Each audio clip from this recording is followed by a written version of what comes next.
lead us in the pledge, please. I pledge allegiance to the flag of the United States of America and to the republic for which it stands, one nation, under God, indivisible, with liberty and justice for all. Let us pray. Dear Heavenly Father, thank you for bringing us here this evening to make decisions regarding our county. Lord, we just pray that you will be with us to help us make the best decisions we can make. Lord, we pray for those who are in service and in service of our county and also the city. We just pray that you will continue to keep them safe. And Lord, we just praise you for all that you do for us. Amen.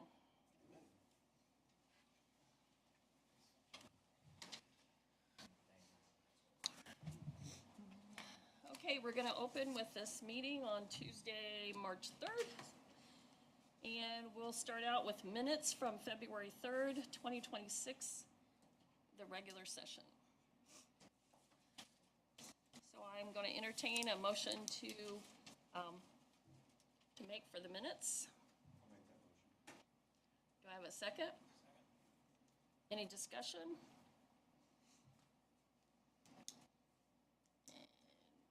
I guess we just vote, right? We'll just vote. Aye. We'll just say, Yep, all in favor? all in favor? Aye.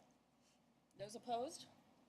I'm going to abstain because I wasn't able to actually participate, even though I listened in. So I'm abstaining from that vote. Okay, thank you. That's 5-0. 5-0 and, okay, so next on the agenda, we have additionals. We have the lit economic development for highway.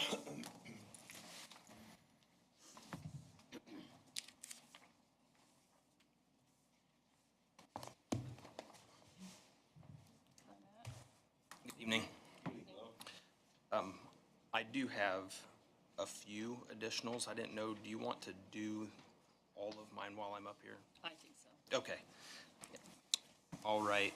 As far as the additional for the lit road and bridge account, this was a request just to carry forward the remaining balance from last year to keep those funds available for projects that we have on the books, primarily County Road 200 South. There will be a rather large construction match due when that goes to letting.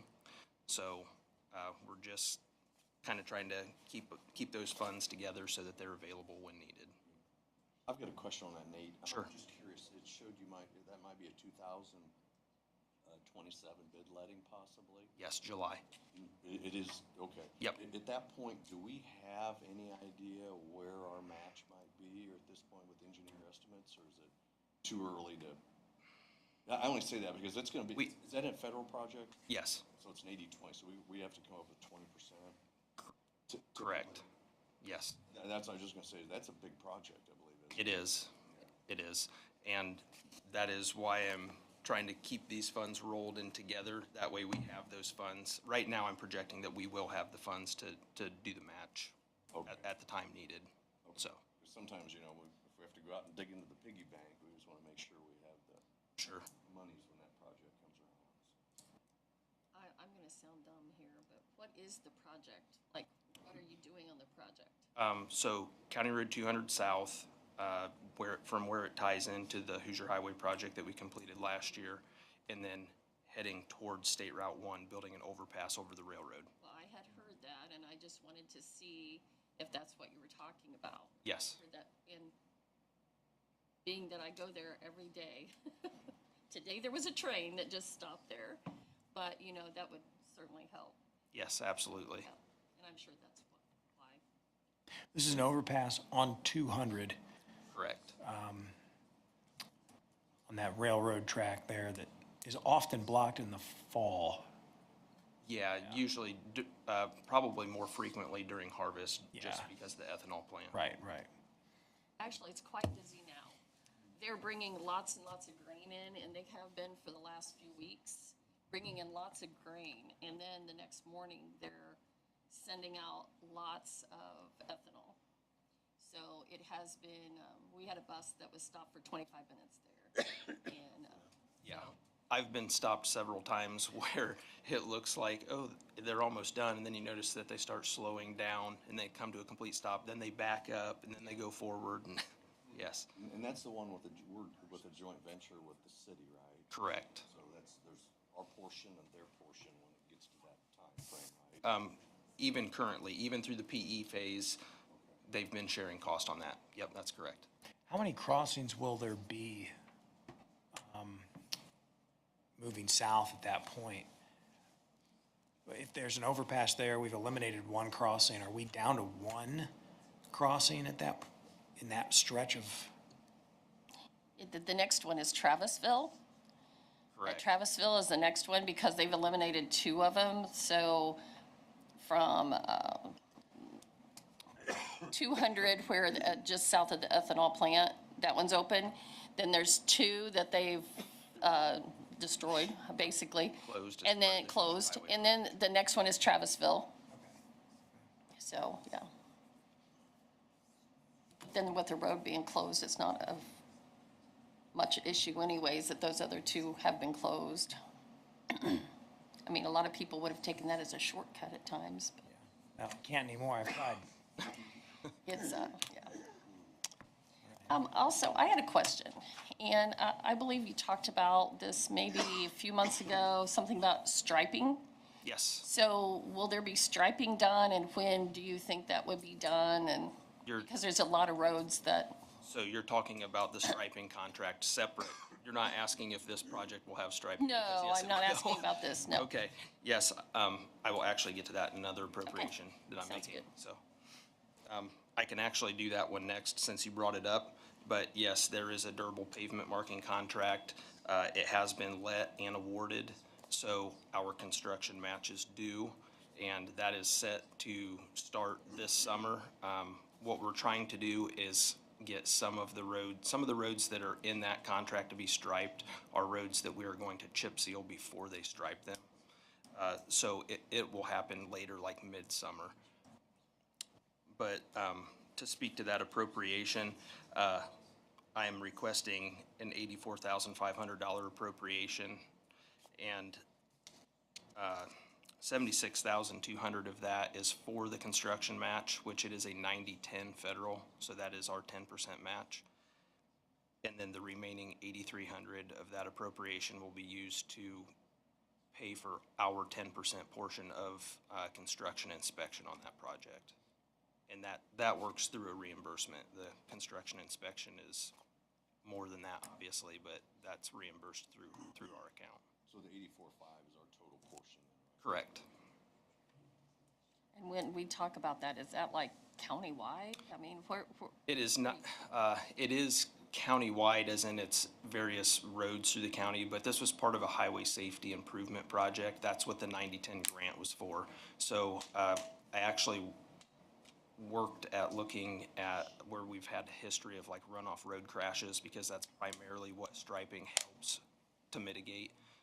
So that was the basis of the grant application, was to mitigate runoff road crashes. So I chose roads that had a history of runoff road accidents as well as decently high traffic counts. thank you. And how many miles do you get? I believe it's just over 88 miles. And this should be a longer lasting type of pavement marking. It's not just the standard paint that we normally do.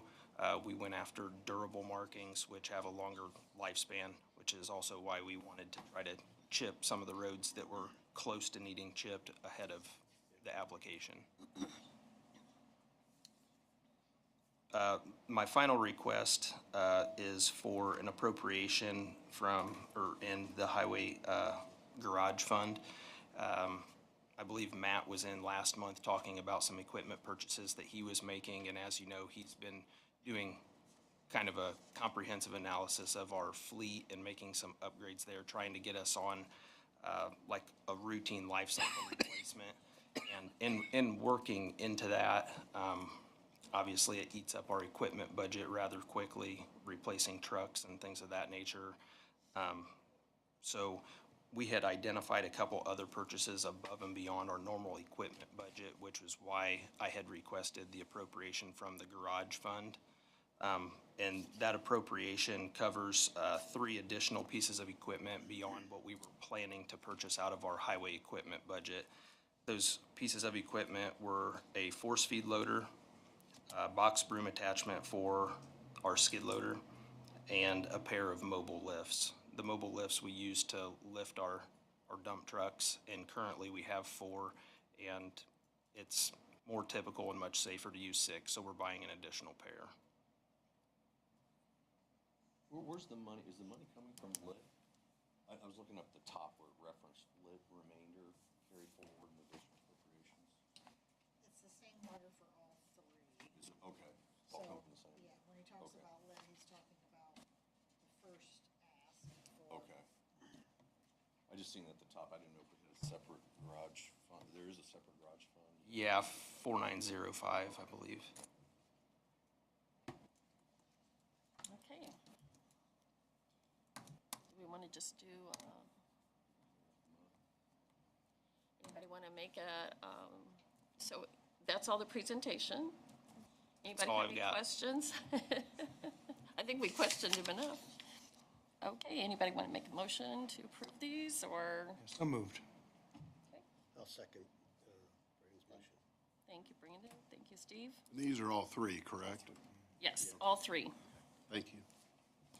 So we'll go ahead and have a vote for, I don't even know what to say. All in favor? Aye. Say Aye. Any opposed?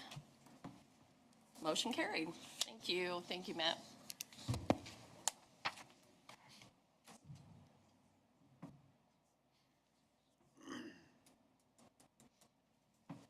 Okay, we have prosecutor, pretrial diversion.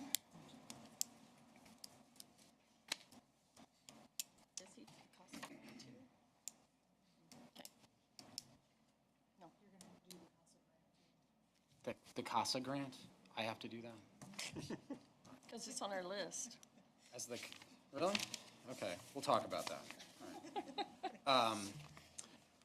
Thanks for allowing me to appear before you. We're on the agenda for our pretrial diversion fund, and for those of you who may not be well aware of what that is, prosecutors' offices across the state have different options on handling certain types of cases, certain types of crimes. One of those is what's called pretrial diversion. Pretrial diversion is dedicated to having, it's allowing people who maybe have committed a first offense, usually a low-level crime. It would be driving without a license, and by the time they get to court, they get their license. It allows them to engage in our program. When they sign up for our program, we have them sign a contract. They admit that they have done something wrong. There are certain requirements to that contract. A license would be a good example. They're pretty commonly used in cases where, let's say, a minor in possession of alcohol, first offense. In those cases where we use it, we actually make them write a book report on why you shouldn't be drinking alcohol and the dangers of alcohol. Just about any crime, class of crime, pretrial diversion can be used except for OWI cases. It's not allowed in operating while intoxicated cases. And we use it traditionally in this county very sparingly. There's other counties, larger counties use it a lot. We are loath to use it in any other matter than those very low-level victimless crimes where it's a first offense by an individual. And we're pretty restrictive in the, if they violate that contract, if they don't pay what they're supposed to pay, we redocket the case. It's called a redocket, and then we will prosecute them. And we have a signature of theirs saying that they admit to the crime. And so they get a chance to keep their record clean. It can help them with insurance issues with the BMV. A lot of times somebody just let their license lapse, or they didn't know they were suspended or something like that. And we'll take that on a case-by-case basis, again, very sparingly. I gave you 2 handouts. One of the handouts is just the ordinance. That's your ordinance that's existed since 2011. The reason I print that out and give it to you is because the fund is very restrictive and by statute. We can only use that money for certain things. When they sign up for this program, that money doesn't go into the general court file, court's coffers. It comes to us as prosecutors. Steve, do you have one? I have two of them, I'm not sure why, I was just trying to figure out. Oh. They're the exact same thing. Sorry, that I was, just have two copies. they just were inadvertently appended. I apologize. And so we can use that money, but we have to get your approval to do it. It can only be used for certain things, and it really is just for law enforcement purposes. Traditionally, the prosecutor's office in Wells County has not used that money for just about anything. And if you look at the Fund 2508, which is the landscape printout that I gave you, there are many years where we have made zero distribution or expenditures out of that, and the balance has only gone up. And the balance as of February of 2026 is $136,000, 462 and some change. So that money's sitting there. The reason I marked number 6 is because my ask for today is the ability to use some of those funds for some new software that I'm very excited about. There's a company called Axon, A-X-O-N. Axon is a management software platform. It's kind of a one-stop shop for all that goes into prosecutions. It's not just for prosecutors. Defense attorneys can use it. Private law firms, other government agencies can use it. It's an innovative and very cutting-edge platform that we want to utilize.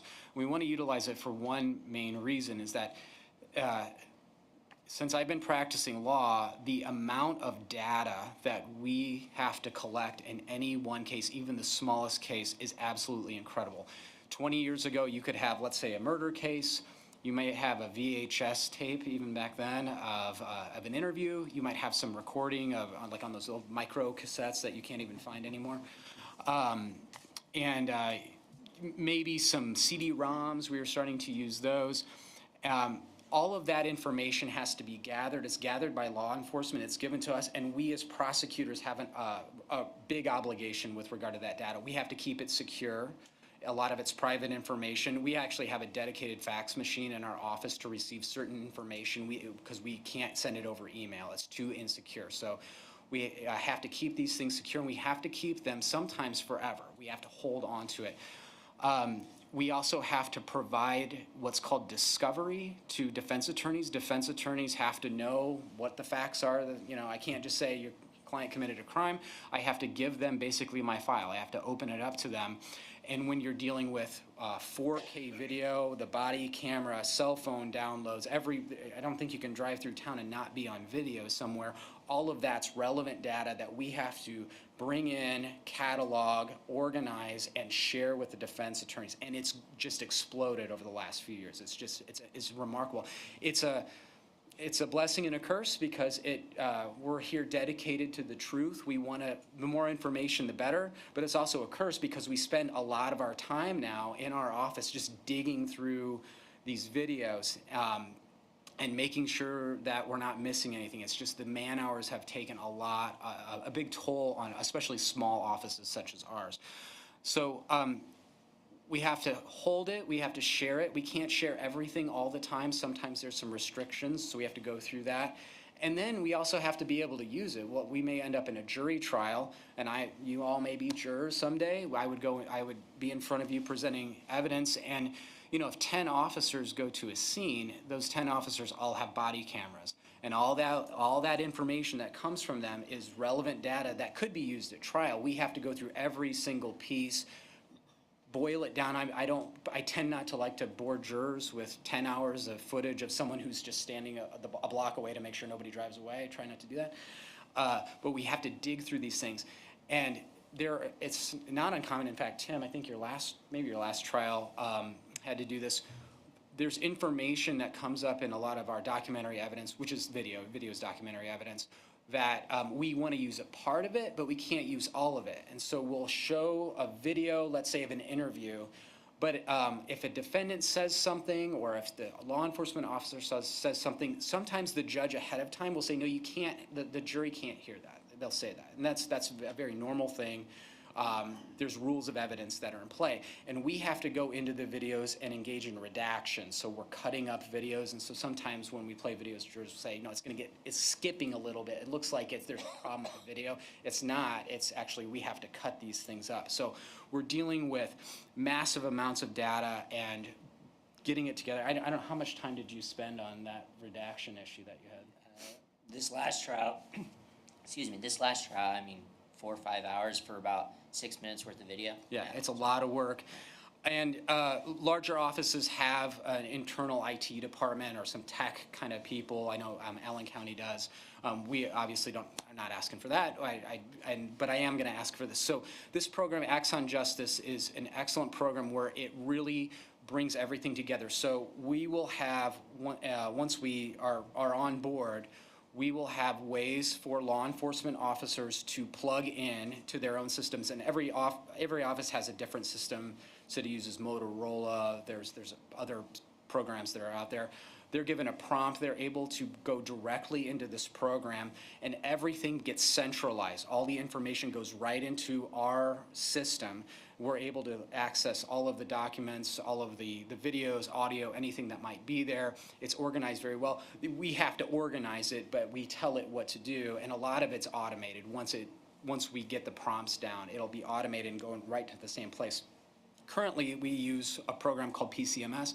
PCMS is run through the state. It's IPAC, is the Indiana Prosecuting Attorneys Council. They run it. IPAC is pretty much there for some light storage, and it's just documents. We're not watching videos out of it. We keep thumb drives, or sometimes we have CDs. If they're very small, we can have compressed files that we can send. The last expenditure out of this, I think it was in '23, there was $49.99, and that was when we spent money for new thumb drives. We have to get the large thumb drives, and Detective Heckel from the city had to come over and get the thumb drive, and she had to take it back, and then we have to get the thumb drives to the defense attorneys, and they can keep them. We just have to do it. So what's great about this program, too, is that once we have all that and we need to share these things, we're under an obligation to, we can invite the defense to enter into like a sectioned off area of the program to get access to that. Now, if I'm just on the road and I see a defense attorney, I give him a thumb drive, well, I don't really know if he watched it. I don't know what he did with it. He might say he never got it. That's happened to me before. What's great about Axon is I can see when they access it. It shows me. So if there's ever a question and it's happening in the middle of trial that I never got that, they can't use that, they never showed that to me. Well, and I'm running through my file and I'm trying to find a note or something. Well, here I could get into this and I could see exactly when, not only that they had access to it, but actually opened it themselves. And if they had access to it and they didn't open it, well, they shouldn't say anything about it at that point because it shows they're not doing their job. So there are many other aspects of this that I could get into. I don't want to get too deep into it. There's video editing, like I said. There's also special tools. Like, let's say there's someone's face that I need to have blurred there. I can do a point and click, and by use of AI, which is, again, it's a double-edged sword, AI. It can read what we're doing. We still have an obligation to make sure it's accurate, but it helps us out and will streamline our trial prep process immensely. There's multiple formats that it can read. So it does, if I get something from the city and it's got a different video format than the county, Axon really doesn't care. It can translate both of those into its own and distribute that out so everybody can watch it. There's also an interesting aspect of this, which is translation software. So if there are interviews or even on the scene, they're talking to somebody, speak a foreign language, we're able to use that. I wouldn't use it in trial necessarily, but it would give me, as I'm reading a case and I got to decide whether to file charges, well, I know, I got a good idea what they're going to say, and it translates into over 100 different languages. And Councilman Harnish and I have talked a lot about, the impact of immigration on the legal system. We have more translate usage than I think we've ever had. It's been a problem for us for a lot of these cases. I have to hire translators to just give me a transcript of what they said on a video. I haven't had to do that yet for a trial, but it's going to happen. And so my hope is that this will be a cost saving, over in the long term, it would be a cost savings measure. Because thumb drives they're expensive, and I'm kind of tired of sending people out to buy them, and we just need to, we can avoid all of this moving forward. So,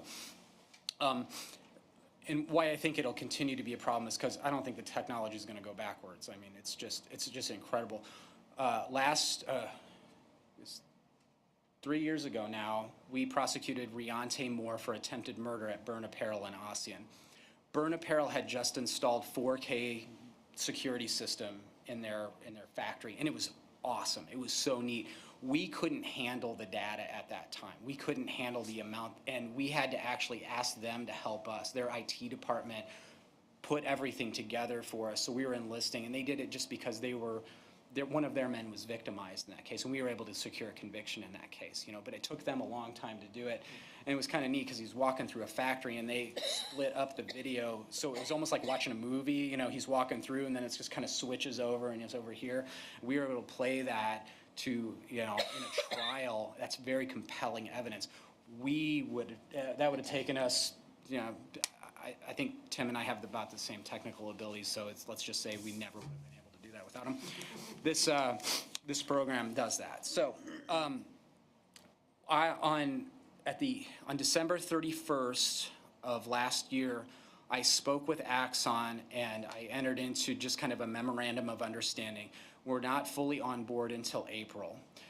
I spoke to Ted Storer about it, and Ted Storer said it sounded fine. I also talked to Roger Richardson, the IT department. Right now, we have some storage through PCMS. We have a server in the courthouse, and we have AWS Glacier, which is Amazon's web services. The county pays for that on its own. That's its own thing. I asked him, that's cold storage, meaning that when we send things into cold storage, it just sits there.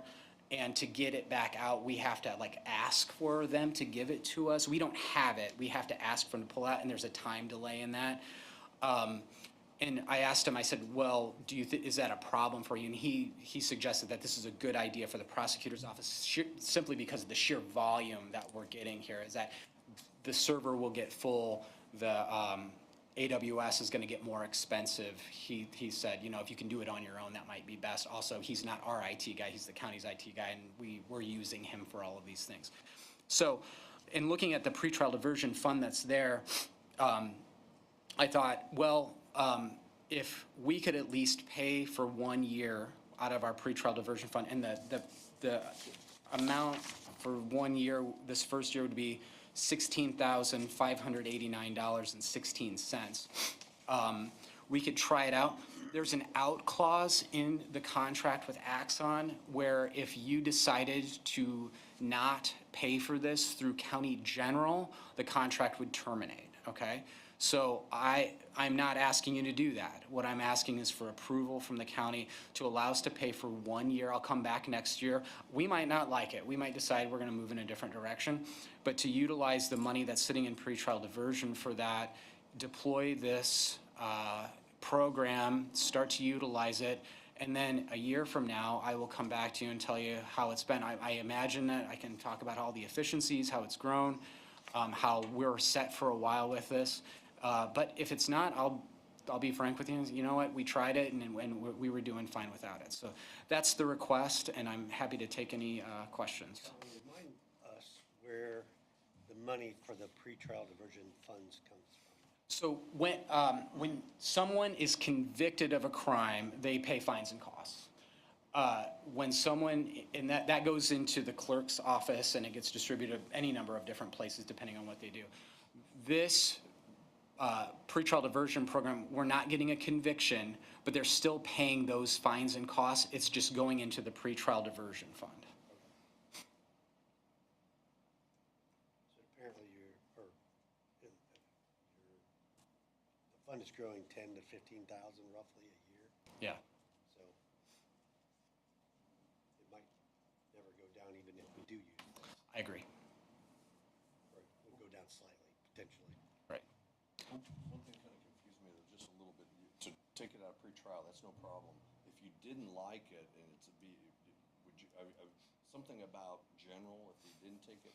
Because we're gonna be doing budgeting in July, August, so that's why Yeah, you know, and The timing of, it, if you come back a year from now, it's already kind of, if you didn't put it. I can come back in July if you want, but I might not know already. You know what I'm saying? You know, I'm yeah. just saying that, no problem here with me, but your timing of it, you might want to watch if that's.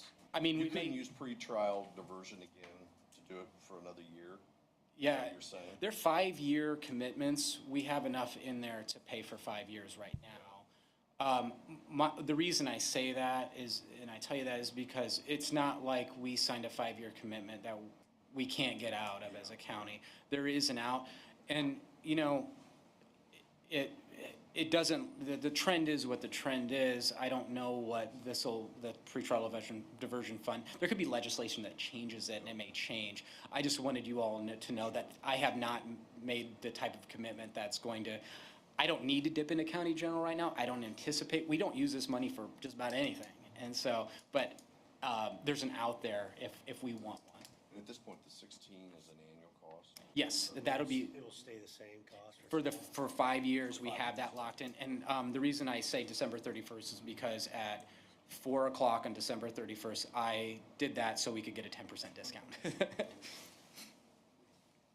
You know, Colin, is this a hosted solution where they have the servers that support this? Yeah, this is military grade. It's But it doesn't run on anything that the county supports, correct? right. It's Okay, its that's own all I thing. needed It's to know. basically cloud. Thank you. Yeah. Yep, perfect, thanks. And that's Scott brings this up, and this is an interesting point. There are counties where the prosecutor's office has their own server. They do that. Allen County does that.